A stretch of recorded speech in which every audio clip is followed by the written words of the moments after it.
yet. And this is something that can really hurt our business and has hurt mine, that's for sure. Now, we're talking about things like, for example, renting an office you don't need. I mean, this is particularly, uh, relevant now that there is all this remote work. Um, you know, Definitely do not need an office most of the time. Now, some founders get the kind of bug in them of they want to look professional, they want to have a place to go to. Now, if you have a business where you feel you have a place, you need a place to go to, but by all means do that. This is just some advice on most founders, most entrepreneurs, most small businesses, unless you're a physical company, probably don't need a physical office just yet. So I'm not saying don't get a physical office. If it's necessary for your business, absolutely. And even if you're a small business that's growing, maybe you need that. But I'm saying a lot of us make the mistake of, getting an office too fast, as well as hiring too fast. So hiring people too fast, thinking that we need more staff than we do, thinking that we need staff when really we could accomplish the goal by ourselves if we just took some extra time. That's a huge thing as well. Um, and these mistakes also happen even more if you have an investment. So here on Founding Without Funding, we're always talking about starting your business without waiting for an investor. That doesn't mean don't get an investor. It just means that if you don't have one, don't wait to found your company and start it. Now, if you do have an investor, when you get that sum of money, you're much more likely to make these mistakes because it's really not your money and you have it all at the same time. So we get these dreams in our head. If I had 20 grand, 50 grand, 100 grand, I'd get an office and a secretary and we'd be official and then we'd be doing business and then we could make money. Well, chances are you could make money now, and getting the office isn't going to actually help make any more money. It's just going to cost money and really cost time and energy. I mean, imagine the amount of work and time that it actually takes to find an office, build out an office, go to the office back and forth every single day, manage the office, hire people, manage the people that you hire. These are all the most difficult parts of business, really. It's much easier to work remotely and even have staff that works remotely, and have the bare minimum of what you need to accomplish what you're trying to accomplish. So I think that's a big mistake that we make as entrepreneurs, and I've made it for sure. Where we want to get an office or something to look more official, hire people to feel and look more official instead of focus on being profitable. You know, Branding, I feel, is a big mistake that we make sometimes, spending a lot of money on that doesn't necessarily have a solid return. So I don't mean advertising, I mean branding. I'm talking about just general branding that doesn't have a direct return. So if we're talking about advertising, we're talking about things like, Meta ads and Google ads and these things that have, direct returns, and you can manage and you can look at the ROI, right? And you can look at your customer acquisition costs, and they're directly related to sales. They can be tracked. General branding, like getting a billboard, things like that, or like sponsoring events. Typically, those are things that you're usually wasting money on because there's not a direct return. So, especially an entrepreneur in the beginning, a founder, especially a small business, these are things you have to be very careful of. I mean, I'll tell you that we've spent, $200,000 on an event to try to make things look bigger, feel bigger, be bigger. And we didn't need to. It was just us trying to prove to ourselves that we can do it. And we took a huge loss. And that's one of those lessons learned. That's actually why, I like this episode, because trust me, from experience, I know exactly how this goes. We've had not just that, but big losses. So we also started an entire company that was essentially because we wanted to be look bigger, look more legitimate. And we went into a company where we ended up losing a lot of money.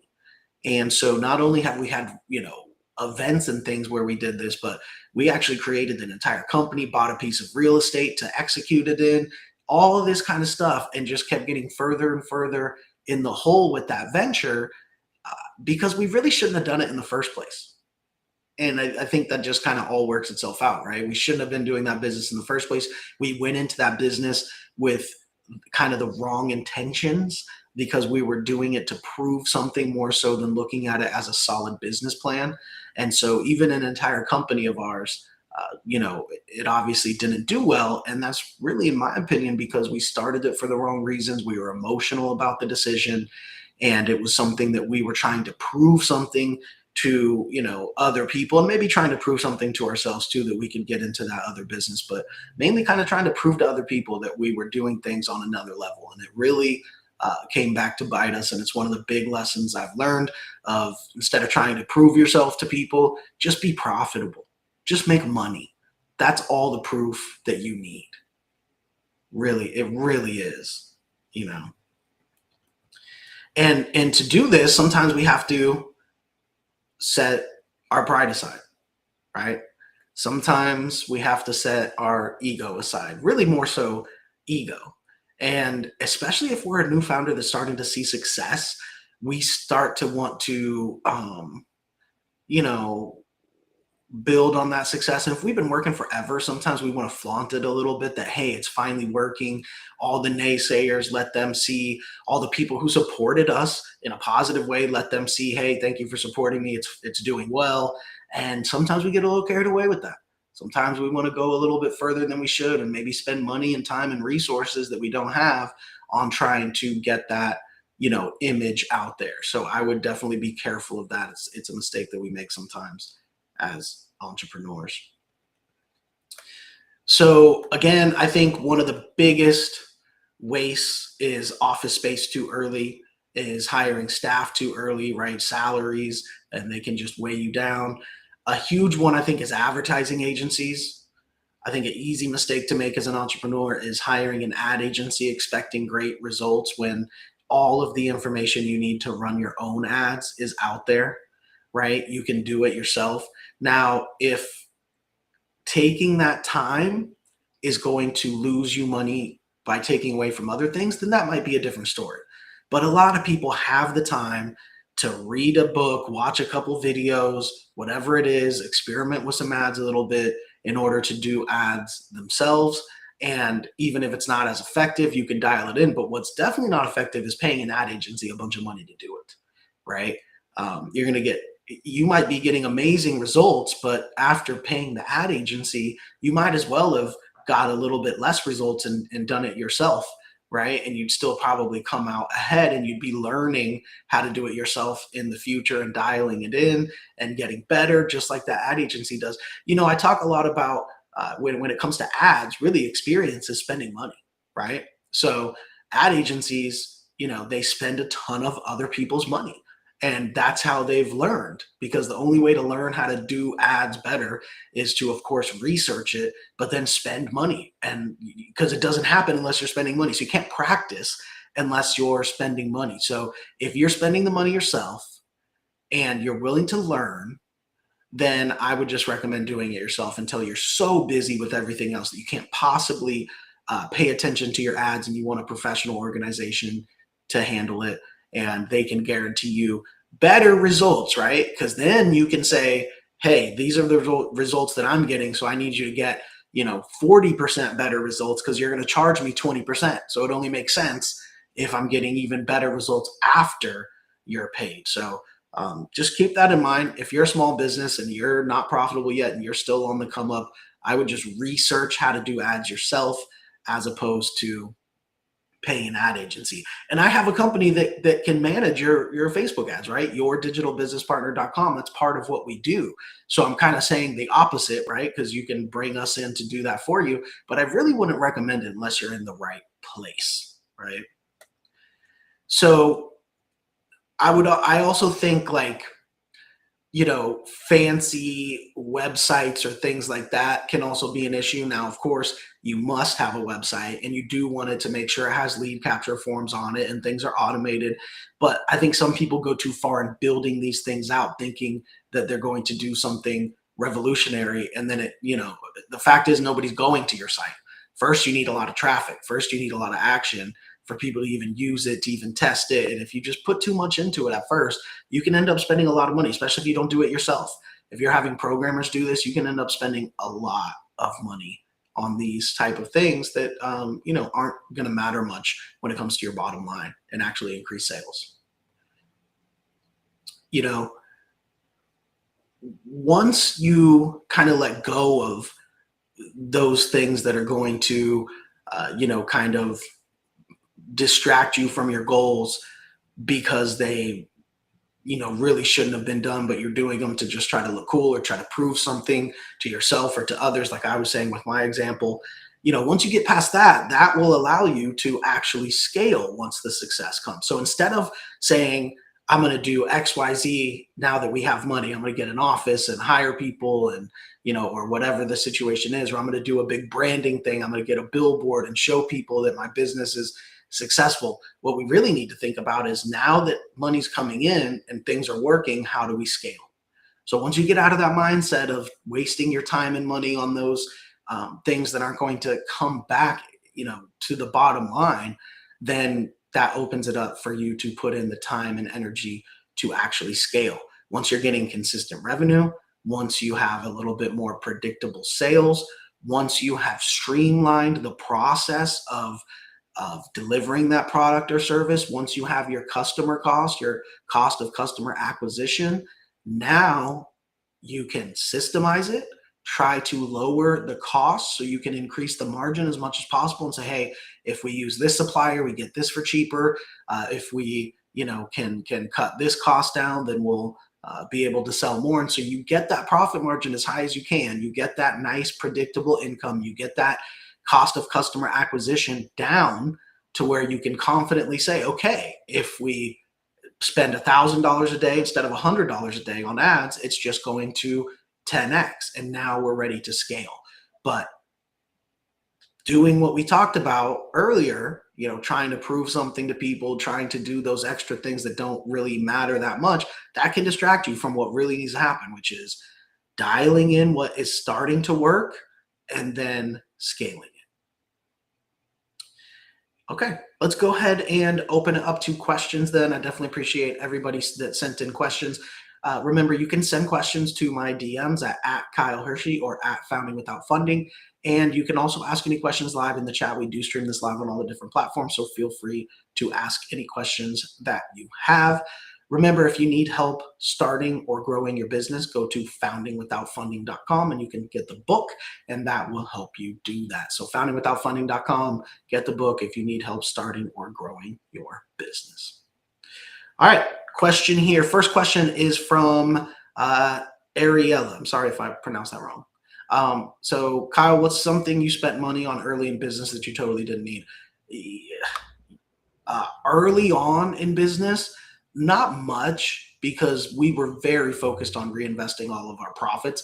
And I was so young. I mean, I started the company when I was 15 that I lived with my parents, right? So I was fortunate enough to, have that kind of leeway and not have to, use the money we were making to pay my rent and stuff like that. So maybe not as early for me as other people, but as we started to get going,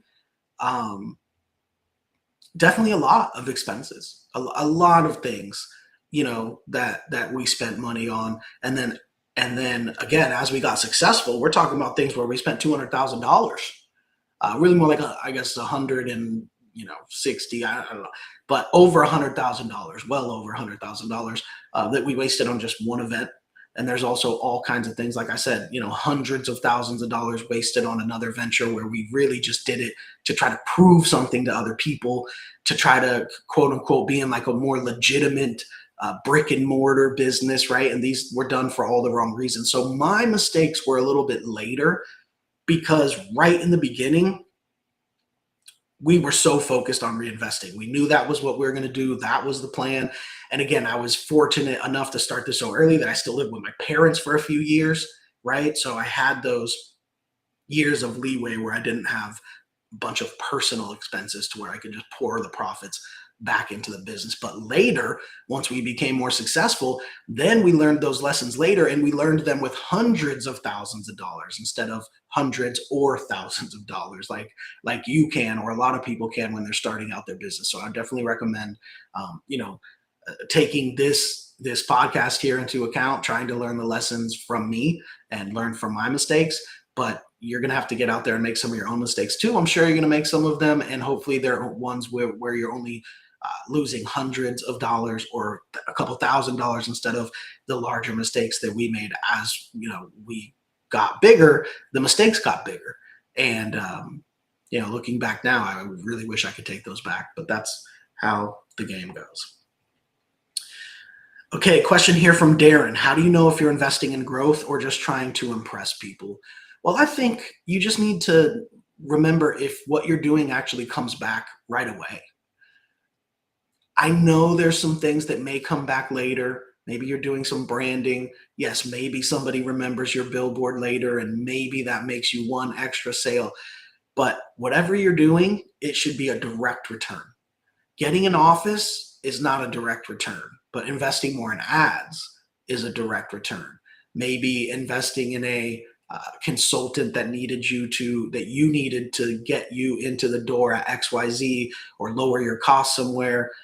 These are things that you should be spending money on, instead of an office and a bunch of staff and or billboards, branding, all these different things where we tend to throw money into a pit as entrepreneurs, trying to go the classic route of needing an office, needing employees, wanting to feel bigger and special, that we have assistants or secretaries or a marketing person working for us, and we think, hey, this marketing person had a great resume, they're going to come in and just change my business. Well, they're probably not. They're just there to do the job that you tell them to do. So if you're not managing them properly, and have exactly what you need them to do, they're not just going to come in and change the game of your business. And so it's usually not worth the salary at first when you're building the company. Of course, this can all change once you're profitable, making money, scaling up, but in the beginning, those are the things I think that we can waste money on as entrepreneurs sometimes. And we should be focusing on things that have a direct return that we can measure, particularly ads, right? Okay, question here from Monique. Did you ever feel embarrassed running a business without an office or big team? No, I mean, my first business, we had, again, I was 15, so I was still living with my parents, so I had a few years to kind of get going. And then we had an office pretty early. It was just in the basement of a tax office, like a little tiny tax office, and it was in the basement. There was no windows, and so it wasn't the best office. But in the industry that we were in, which was the music business, it was a pretty big deal to have an actual office and to have people actually answering the phone. But remember, this was years after we started. We didn't hire somebody for years until we absolutely had to, until I couldn't possibly accomplish it all by myself. And then we needed a place to put all of the equipment and have the people come. And so, I think it wasn't embarrassing to me, especially because of the industry that we were in. It wasn't embarrassing to not have an office when I did. But by the time I was an adult and we needed to hire people and have a place to store the equipment that we had built up from doing the things that we needed to do to be successful, at that point, I had an office. It wasn't a miraculous office. And that's the thing, is that I wouldn't go spend a bunch of money on an office and stuff like that. So we had an office. You could call it. So to other people that seemed very professional, that we had a secretary that can answer the phone, you can call an actual office number. But at the same time, it wasn't glamorous because we didn't want to spend a bunch of money. We could have got a glamorous office, but we could have hired assistants to both of us and felt cool, like we have an assistant that can do our work for us.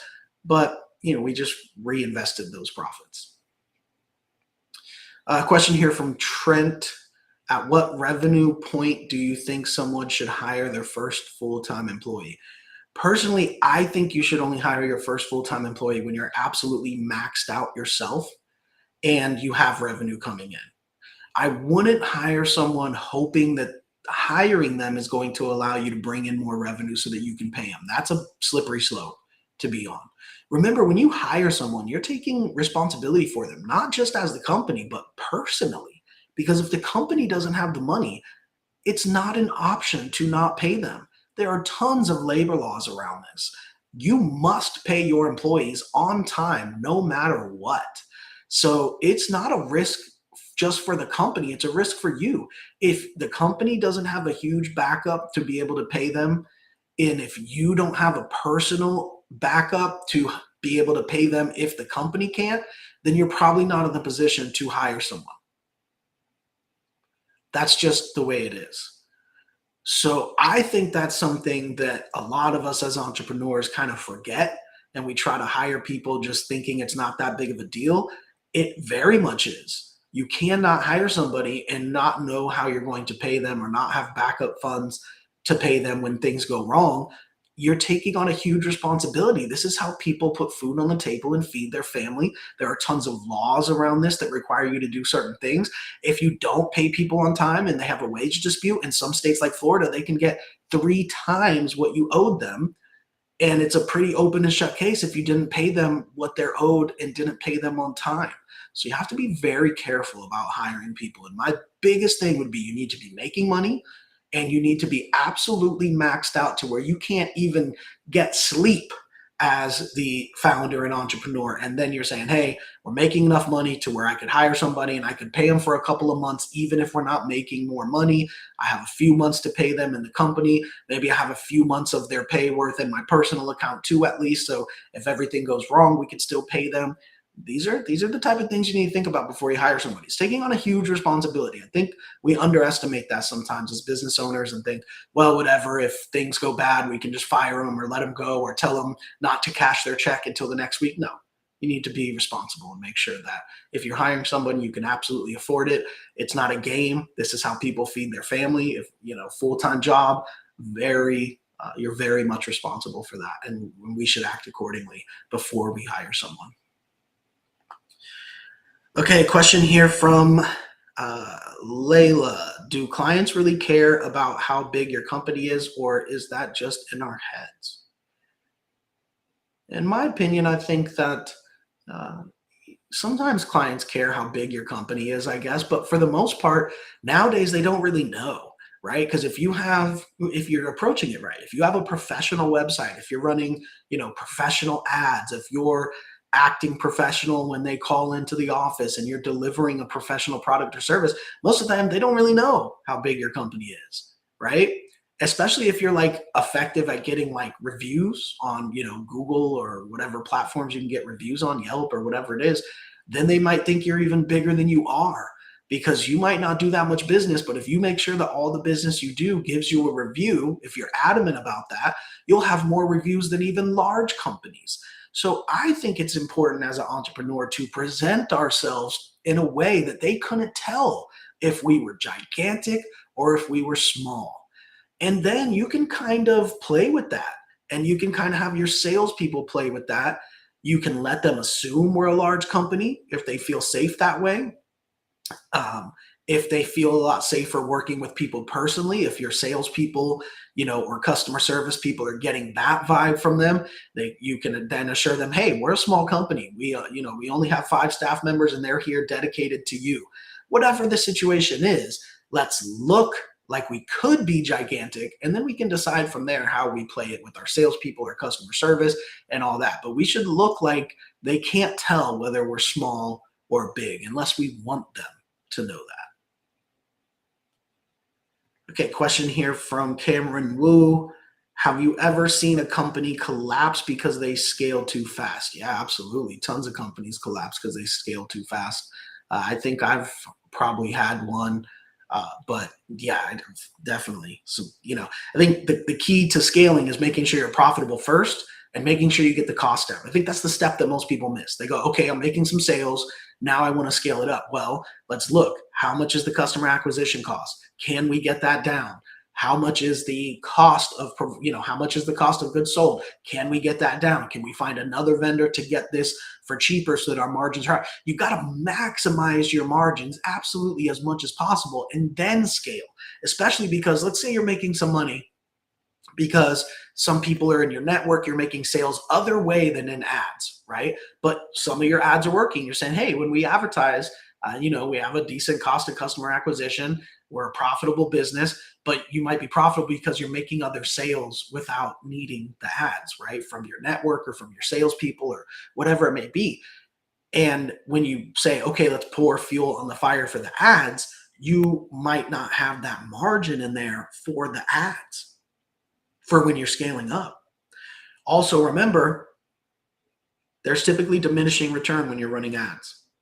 You're typically going to dial everything in and hopefully get a good customer acquisition cost, but it's typically going to go down from there, right? You can dial in the best campaigns you want, but over time, people that run ads will tell you this, they tend to trend downwards as not as good results, kind of the law of diminishing returns, right? So you got to make sure that not only do you have the profit for the cost of customer acquisition you're getting right now, but you need to figure the cost of customer acquisition could get much higher. And so you need to make sure you just really dissect everything and really decrease the cost and hopefully decrease the cost of customer acquisition, decrease the cost of goods to deliver the product or service. And then with that nice margin that you've built out, you say, okay, now we have enough margin to throw fuel on the fire. And there's plenty of money in here for ads at the cost of customer acquisition we're getting right now. And there's another buffer in there for if the cost of customer acquisition goes up when we try to scale up. Because you could have one cost of customer acquisition while you're spending $5 a day, but then you ramp up to $500 a day. And now the system is trying to find so many more people that it gets harder. Right? It's a lot easier to find the people when you're only spending $5 a day, but now all of a sudden $500 a day, now the system has to go haywire and spend money everywhere to try to track down that many people and spend that much money. So, you have to be careful about that. So that is a huge thing, is dissect everything, make sure your profit margin is great, and only then should you scale up. All right. If you were starting, a question from Olivia, we'll take this as the last question. If you were starting today with zero money, what would you refuse to spend on? I would refuse to spend money on anything but ads. Basically, I mean, whatever whatever costs are necessary for you to get the MVP, right? The minimal viable product to get it out there, whether it's a product or service or new business, whatever it is, make the website, make the ads, make, the very minimum of what you need to be paying for to be able to sell that product or service and get it out into the market. And then I would spend everything on ads, right? I definitely wouldn't get an office, no employees, none of this kind of stuff. Just what do we need to make the sales? And then the rest should be in ads to make the sales. That's what I would do, if I was starting over from zero.